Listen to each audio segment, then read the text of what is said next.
بسم اللہ الرحمن الرحیم۔ السلام علیکم ناظرین، غیب کی باتیں اس پروگرام کے ساتھ آپ کا میزبان محمود احمد آوان حاضر خدمت ہے۔ آپ کا میں ایک دفعہ پھر بہت بہت شکر گزار ہوں کہ جس طرح آپ نے اس پروگرام کو پذیرائی بخشی ہے، جتنا پروگرام یہ مقبول ہوا ہے، ہم اس کے لیے آپ کے بہت ہی شکر گزار ہیں۔ ہمیں خوشی بھی ہے، مسرت بھی ہے، اور ہمیں اطمینان بھی ہے کہ اللہ تعالیٰ آپ کے مسائل کو حل فرما رہے ہیں، آپ کے لیے زندگی میں آسانیاں پیدا ہو رہی ہیں، جس کے لیے میں اپنے مہمان جو کہ ہمیشہ کی طرح ہمارے ساتھ تشریف فرما ہے، دور حاضر کی انتہائی جید، معتبر اور مقتدر علمی اور روحانی شخصیت، جن کی وجہ سے آپ کے یہ مسائل اللہ تعالیٰ حل فرما رہے ہیں، ان کا بھی میں بہت شکر گزار ہوں۔ ہمارے ساتھ تشریف فرما ہے حضرت مولانا مفتی منیر احمد اخون صاحب۔ حضرت السلام علیکم۔ وعلیکم السلام۔ کیسے ہیں آپ؟ الحمدللہ خیریت۔ ناظرین، پچھلے چند پروگرام سے سلسلہ ہم باتیں کر رہے ہیں، سلسلہ چل رہا ہے فرشتوں کے بارے میں، تو آج بھی ہم ان دو فرشتوں کے بارے میں بات کریں گے جن کو اللہ تعالیٰ نے انسان بنا کر دنیا میں بھیجا۔ قرآن شریف میں ان کا ذکر ہے، ہاروت اور ماروت۔ تو حضرت سے پوچھتے ہیں ان کے بارے میں۔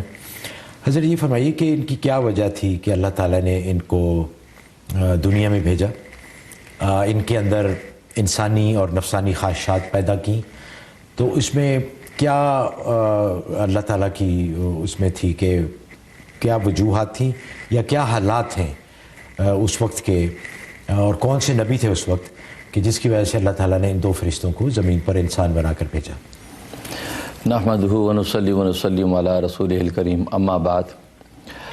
اس حوالے سے قرآن کریم میں سورۃ بقرہ کی آیت نمبر 102 میں اللہ تبارک و تعالیٰ نے ان دو فرشتوں کا ذکر کیا ہے، اور ان ملائکہ کے حوالے سے بہت سی دلچسپ روایات جو ہے احادیث میں موجود ہیں، بلکہ علامہ ابن حجر عسقلانی رحمہ اللہ تعالیٰ نے تقریباً 19 سندوں کے ساتھ ان روایات کو نقل کیا ہے، اور علامہ سیوطی رحمہ اللہ تعالیٰ نے تقریباً 20 سے زائد سندیں اپنی تفسیر در منصور میں نقل کی ہیں۔ اگرچہ حافظ ابن کثیر رحمۃ اللہ علیہ نے اس پہ کلام بھی کیا ہے، لیکن وہ روایت ابن حجر عسقلانی فرماتے ہیں کہ وہ جو قصہ جو ہاروت ماروت کے بارے میں روایات میں آتا ہے وہ پائے ثبوت تک ہے، اور اس کا وقوع یقینی ہے۔ ہوا اصل میں یہ تھا کہ اللہ تبارک و تعالیٰ نے آسمان دنیا کے پردے ہٹا دیے اور فرشتوں نے زمین پر دیکھا۔ جب دیکھا کہ اہل زمین گناہوں میں مبتلا ہیں، شراب نوشی ہے، زنا ہے، چوری چکاری، قتل و غارت گری، اس قدر گناہوں میں مبتلا ہیں، تو فرشتوں نے اللہ تبارک و تعالیٰ سے یہ شکایت کی کہ ان لوگوں کو تو عبادت و اطاعت کے لیے بھیجا گیا تھا، اور ان کی حالت یہ کہ یہ گناہوں میں مبتلا ہیں، اور آپ فوری ان کی پکڑ بھی نہیں کرتے ہیں۔ تو لہٰذا جو ہے فرشتوں کو بڑی بیزاری ہوئی ان کے اعمال سے، اور ان کے لیے بد دعا کی اہل زمین کے لیے۔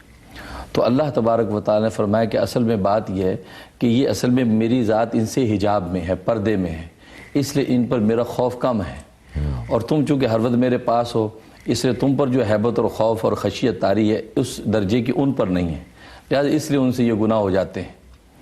تو لیکن ملائکہ کو اس پر اطمینان نہیں ہوا، تو اللہ تبارک و تعالیٰ نے فرمایا کہ ٹھیک ہے کہ تم اپنے میں سے پارسا فرشتے چن لو کہ جن کو میں انہی انسانوں میں زمین میں بھیجتا ہوں، تو پھر دیکھتا ہوں کہ وہ جب میرے حجاب میں جائیں گے تو دیکھتے ہیں کہ ان کے اعمال کیا ہیں۔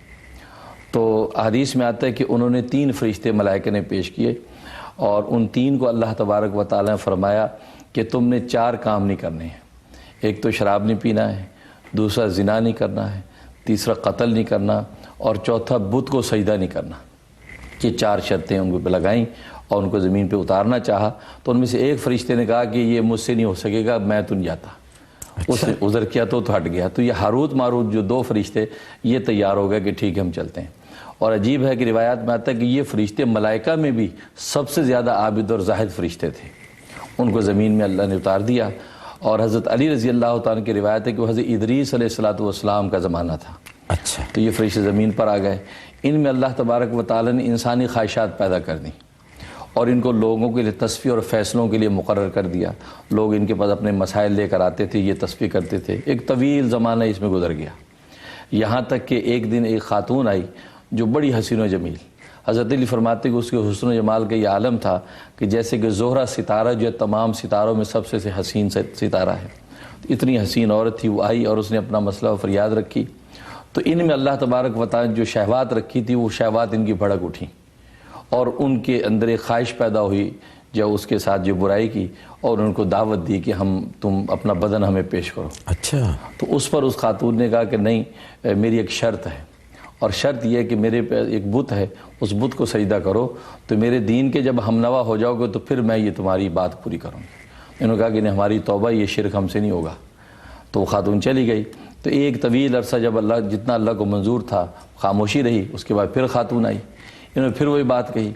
تو اس نے کہا کہ نہیں، میری وہ ایک شرط ہے کہ تم جو میرے شوہر کو قتل کرو تو پھر میں جو یہ تمہاری یہ فریاد پوری کروں گی۔ تو انہوں نے کہا کہ نہیں، قتل تو یہ گناہ کبیرہ ہے، یہ نہیں ہو سکتا۔ تو اس نے کہا اچھا چلو ایسا کرو، میرے پاس شراب ہے، تم شراب پی لو۔ تو انہوں نے آپس میں مشورہ کیا، انہوں نے سوچا شراب تو چھوٹی چیز ہے، کوئی بات نہیں، شراب پی لیتے ہیں۔ تو کہتے ہیں کہ ایک روایت میں آتا ہے کہ اس کے اپنے گھر پہ اس کے مقام پر یہ لوگ پہنچ گئے تھے، وہاں جا کے انہوں نے شراب پی۔ جب شراب پی تو ظاہر ہے کہ وہ مدہوش ہو گئے، تو اس بے ہوشی میں انہوں نے اس عورت سے جو صحبت بھی کی، زنا کیا، اور اس کے شوہر کو اس ڈر سے قتل کر دیا کہ اس کا شوہر جو ہے مطلع کر دے گا لوگوں کو کہ ہم نے ایسا کیا، اس کو قتل بھی کیا، اور وہ جو بت تھا اس بت کو سجدہ بھی کیا، یہ شراب کے نشے میں، شراب کے نشے میں۔ اب جب ان کو ہوش آیا تو وہ ادھر اللہ تبارک و تعالی نے آسمان کے پردے کھول دیے تھے، تو سارے ملائکہ یہ سارا نظارہ دیکھ رہے تھے، تو وہ بڑے ششدر رہ گئے۔ انہوں نے کہا کہ واقعی یہ کیا حالت ہو گئی؟ تو سب جو استغفار کرنے لگے کہ واقعی یہ خواہشات کا نتیجہ، اور حجاب میں چلا جائے تو ایسا ہوتا ہے۔ تو اس پر یہ ہے کہ اس کے بعد اس خاتون نے ان فرشتوں سے کہا کہ تم جو آسمانوں پہ آتے اور جاتے ہو، یہ کس وجہ سے جاتے ہو، کون سی چیز تمہارے پاس ہے؟ تو انہوں نے کہا ہمارے پاس اسم اعظم ہے۔ تو انہوں نے کہا مجھے بھی وہ اسم اعظم دو اور مجھے بھی آسمانوں پہ لے چلو۔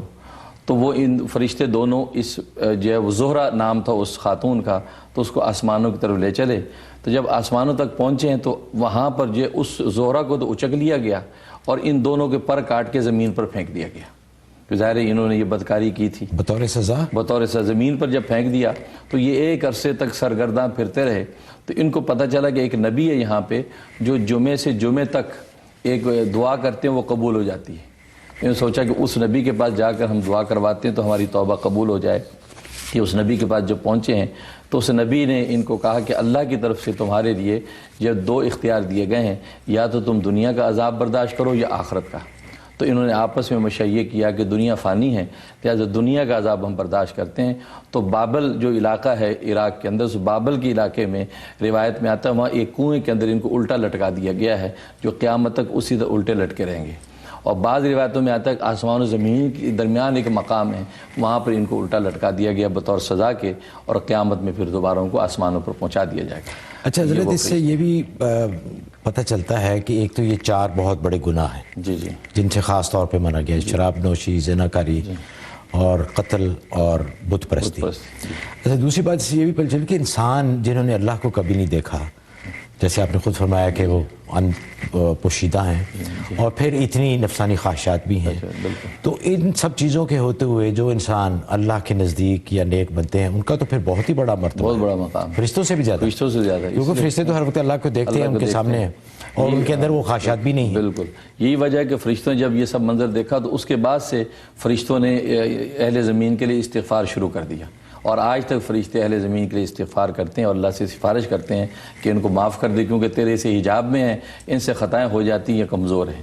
تو لہٰذا اس لیے توبہ اور استغفار کا دروازہ ہمارے لیے کھلا ہوا ہے، ہم کسی حال میں بھی ہاتھ اٹھائیں اللہ قبول کر لیتے ہیں۔ جی حضرت، ای میلز ہیں کافی ساری، اس سے پہلے کہ ہم ای میلز کا سلسلہ شروع کریں، فائزہ ہیں لاس ویگس سے۔ جی السلام علیکم۔ السلام علیکم۔ وعلیکم السلام، فرمائیے۔ سر میں فائزہ بات کر رہی ہوں لاس ویگس سے۔ آپ کا پروگرام بہت اچھا ہے۔ امیگریشن کے حوالے سے بات تھی کہ 10 سال بعد کیس ہمارا ڈینائی ہو گیا، اور میں آپ کا وظیفہ پڑھ رہی ہوں، اب جج کے سامنے جانا ہے اور ڈر ہے کہ کہیں ڈپورٹیشن نہ ہو جائے، پلیز کوئی وظیفہ بتا دیں، بہت بہت شکریہ۔ کب ہے آپ کی تاریخ؟ یہ بھی بتائی نہیں، ابھی لیٹر آیا ہے صرف۔ اچھا ٹھیک ہے جی، ضرور انشاءاللہ۔ تو آپ ایسا کریں کہ 2 رکعت نماز حاجت پڑھا کریں روز، اور اس کے بعد 12 دفعہ سورۃ آل عمران آیت نمبر 154 یہ 12 دفعہ پڑھ کے اپنے ہاتھوں پہ دم کر کے چہرے پہ پھیر لیں، اور چلتے پھرتے یا ناصر کا ورد رکھیں، جس دن آپ پیشی پہ جائیں اس وقت بھی عمل کر کے جائیں، اور یا بدی العجائب بالخیر یا بدیو کا جو عمل ہے عشاء کے بعد کا یہ جاری رکھیں. عشاء کے بعد 1200 دفعہ پڑھیں, اول آخر 12 دفعہ درود شریف. یہ 36 دن کا عمل ہے, یہ مسلسل اس کو جاری رکھیں, انشاءاللہ آپ کو کامیابی ہو جائے گی انشاءاللہ. اچھا حضرت, ای میلز میں تقریباً ہر ای میل میں مجھے تو اب ڈر لگنے لگا ہے کہ اتنی دعائیں لوگ کرتے ہیں, ایک ذمہ داری بڑھتی جا رہی ہے آپ کے حق میں تو خاص طور پہ لوگ بہت ہی, اور ساتھ میں ہمارا بھی کچھ کام بن جاتا ہے. تو انہوں نے لکھا ہے کہ یہ زبان زد عام ہے کہ آپ کا پروگرام بہت اچھا ہے, جہاں بھی جاتے ہیں آپ کے پروگرام کا ذکر ہوتا ہے, بہت تعریفیں ہوتی ہیں. اس پروگرام کی وجہ سے بہت سے لوگ واپس اسلام کی طرف آ رہے ہیں, یعنی ان کو راغب ہو رہے ہیں, رغبت ہو رہی ہے دین سے. تو میرے خیال میں یہ تو بہت بڑی الحمدللہ کا بڑا احسان ہے. اچھا, انہوں نے کچھ سوال کیے ہیں. ایک سوال یہ ہے کہ دودھ اگر گر جائے ایکسیڈنٹلی تو سمجھا جاتا ہے کہ بدشگونی ہو گئی, کیا یہ درست ہے؟ اور اسلام کے بارے میں ایسی ان چیزوں کے بارے میں کیا ہے؟ پھر دوسرا ان کا ہے, میرے خیال آپ پہلے اس کا جواب دیں پھر میں دوسرا. ہاں جی, سب سے پہلے تو آپ کا جو حسن زن ہے اللہ تبارک و تعالیٰ اس کو قبول فرمائے, اور مجھے اپنے بزرگان دین کے نقش قدم پر چلنے کی توفیق ہو. اور جو آپ نے اتنی بڑی بات کی ہے کہ لوگ اسلام کی طرف آ رہے ہیں, اور واقعی ایسا ہو, اور اللہ تعالیٰ جو ہے ہمارا اس میں پورا حصہ رکھے. تو جہاں تک آپ کے پہلے سوال کا تعلق ہے, تو اسلام میں بدشگونی کا کوئی تصور نہیں ہے. اگر دودھ گر جائے تو اس حوالے سے کوئی بدشگونی کا کوئی اسلام میں ذکر نہیں ہے, اس کی کوئی اصل نہیں ہے.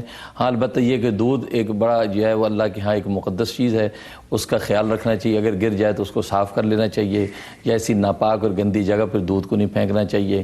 اس لیے حدیث میں آتا ہے کہ دودھ اگر کوئی پیش کرے تو اس نعمت کو قبول کرنے سے انکار نہیں کرنا چاہیے. تو اس کا ایک تقدس ہے, لیکن اس کا یہ مطلب نہیں کہ دودھ گر جائے تو کوئی بدشگونی ہے, اس کو صاف کر لیا جائے. اچھا حضرت, دوسرا ان کا سوال یہ ہے, اور اس بارے میں ان سے بات بھی کرنا چاہوں گا. انہوں نے لکھا ہے کہ پاکستان میں کھانا بچا ہوا ہم کچھ دنوں کے بعد نوکروں وغیرہ کو دے دیتے ہیں, اور یہاں امریکہ میں چونکہ نوکر نہیں ہوتے, کھانا بہت ضائع ہو جاتا ہے, پھینکنا پڑتا ہے. اور اس کے بارے میں انہوں نے پوچھا ہے کہ ہم کیا کریں, یہ گناہ تو نہیں ہے؟ میری ایک گزارش یہ ہے کہ پاکستان میں بھی یہ کیوں آپ کرتے ہیں کہ جو بچا ہوا کھانا کچھ دنوں کے بعد نوکروں کو دیتے ہیں؟ نوکروں کا ویسے ہی خیال رکھنا چاہیے جیسے آپ خود اپنے بچوں کا یا اپنا خیال رکھتے ہیں. جو آپ خود کھانا اچھا کھاتے ہیں وہ نوکروں کو بھی وہی دیا کریں. یہ نہیں کہ بچا کچا کھانا اور کچھ دنوں کے بعد جب وہ خراب ہونے کا اندیشہ ہو تو اس وقت آپ نوکروں کو دیں. باقی میں حضرت سے پوچھوں گا کہ یہاں جو کھانا اتنا ضائع ہوتا ہے اور کوئی ہے ہی نہیں طریقہ, کھانا بچ جاتا ہے, کیا کریں؟ رکھیں گے تو خراب ہو جائے گا. تو وہ جو پھینکا جاتا ہے کھانا, وہ رزق ضائع ہوتا ہے, اس کا کوئی گناہ تو نہیں ہے؟ اس میں ایسا ہے کہ گاربیج وغیرہ کے اندر ناپاک جگہ پہ تو کھانا نہیں پھینکنا چاہیے. اس کی صورت یہ کہ کسی ایسی جگہ پہ پھینک دیا جائے جہاں جانور وغیرہ کھا لیں, کیڑے مکوڑے کھا لیں, یا چلتا پانی ہے, لیک ہے کوئی ایسی, اس کے اندر پھینک دیں تاکہ وہاں جو جانور موجود ہیں پانی کے اندر وہ اس کو کھا لیں. لیکن آج کل گاربیج کے اندر کھانے کو پھینکنا اور پھر وہ ظاہر گندی جگہ جاتا ہے, تو یہ رزق کی توہین ہے, اس سے منع کیا گیا ہے, ایسا نہیں کرنا چاہیے. اور ظاہر ہے کہ اس کی بھی ایک جو ہے وہ ہوتی ہے, اس کا بھی ایک وبال ہے کہ رزق کے اندر پھر تنگی آتی ہے. باقی پاکستان کے اندر نوکروں کو دے دیا جاتا ہے وغیرہ جو بھی چیز ہے, تو لیکن چلو کسی مصرف میں تو آتا ہے, لیکن یہاں کسی مصرف میں نہ آئے اور وہ گاربیج میں پھینکا جائے, یہ کھانے کی توہین ہے. چلتے پانی میں ڈال دیں یا کسی ایسی جگہ ڈالیں جہاں پہ جانور وغیرہ کھا لیں. اچھا, ان کا قول ہے کہ ہم یہ جو کاکروچز اور کیڑیاں اور اس طرح کے دوسرے جو انسیکٹس یا حشرات الارض ہیں ان کو ہم مار دیتے ہیں, پاؤں کے نیچے مسل دیتے ہیں عمدن, جان بوجھ کر, تو آیا اس میں کوئی گناہ تو نہیں؟ ہاں, ان کے بارے میں فقہ نے لکھا کہ اگر ان سے کسی ایذا کا اندیشہ ہو یا گھر میں نقصان کا اندیشہ ہے, تکلیف پہنچا رہے ہیں, تو پھر تو مارنے کی اجازت ہے. کسی بھی طریقے سے آپ ان کو مار سکتے, دوا چھڑک کے یا پاؤں میں روند کے. لیکن اگر کوئی تکلیف اس سے نہیں پہنچ رہی تو خام خواہ ایک شغل بنا لینا, تفریح بنا کے طور پہ ان کو مارنا, تو وہ ممنوع ہے, اس سے بچنا چاہیے. اور حضرت جو سپرے ہوتا ہے جس سے ایک ہی دفعہ سپرے کرنے سے بہت زیادہ تعداد میں مر جاتے ہیں, کوئی حرج نہیں اگر ان سے ایذا کا اندیشہ ہے. جیسے پاکستان میں آج کل مچھر ہے اور مچھروں سے بہت ہی ایک موذی مرض پھیلا ہوا ہے, تو ظاہر انسان تو سب سے زیادہ افضل ہے اور اس کی خیریت زیادہ عزیز ہونی چاہیے. مسز صدیقی ہیں جی مشیگن سے. جی السلام علیکم. وعلیکم السلام. حضرت صاحب کو بھی السلام علیکم. وعلیکم السلام. جی بس میرے دو چھوٹے سے سوال تھے. ایک تو یہ تھا کہ اگر حقیقت کرنا ہو تو کیا مطلب اگر ہم یہاں رہ کے پاکستان پیسے بھجوا کے حقیقت کر سکتے ہیں؟ اور دوسرا یہ تھا کہ حضرت صاحب سے انہوں نے بتایا تھا کہ سورۃ جمعہ میں نے فرینڈ کے لیے پوچھی تھی, انہوں نے بولا تھا کہ 5 دفعہ روزانہ پڑھنی ہے, لیکن غلطی سے انہوں نے 5 دفعہ کے بجائے 3 دفعہ پڑھ لی، تو کیا ان کو اسٹارٹ اوور کرنا پڑے گا کہ یا اس کا کچھ پلیز بتا دیں؟ جی بہت بہت شکریہ. ایک تو عقیقے کے بارے میں جہاں عقیقے کا تعلق ہے تو عقیقہ جو ہے وہ 7ویں دن کرنا ہے. 7ویں دن کا مطلب یہ ہے کہ جس دن بچہ پیدا ہوا ہے اس سے ایک دن پہلے کا دن 7واں ہوگا. مگر مثلا اگر بچہ منگل کو پیدا ہوا ہے تو آنے والی پیر جو ہوگی وہ 7واں دن ہوگا. تو منڈے کے دن میں عقیقہ ہوگا. اور پاکستان میں اگر کرنا چاہیں تو وہاں پیسے بھیج سکتے ہیں. وہاں لڑکے کے لیے 2 بکرے اور لڑکی کے لیے 1 بکرا آپ ذبح کروا سکتے ہیں. کوئی مذاکرہ نہیں ہے.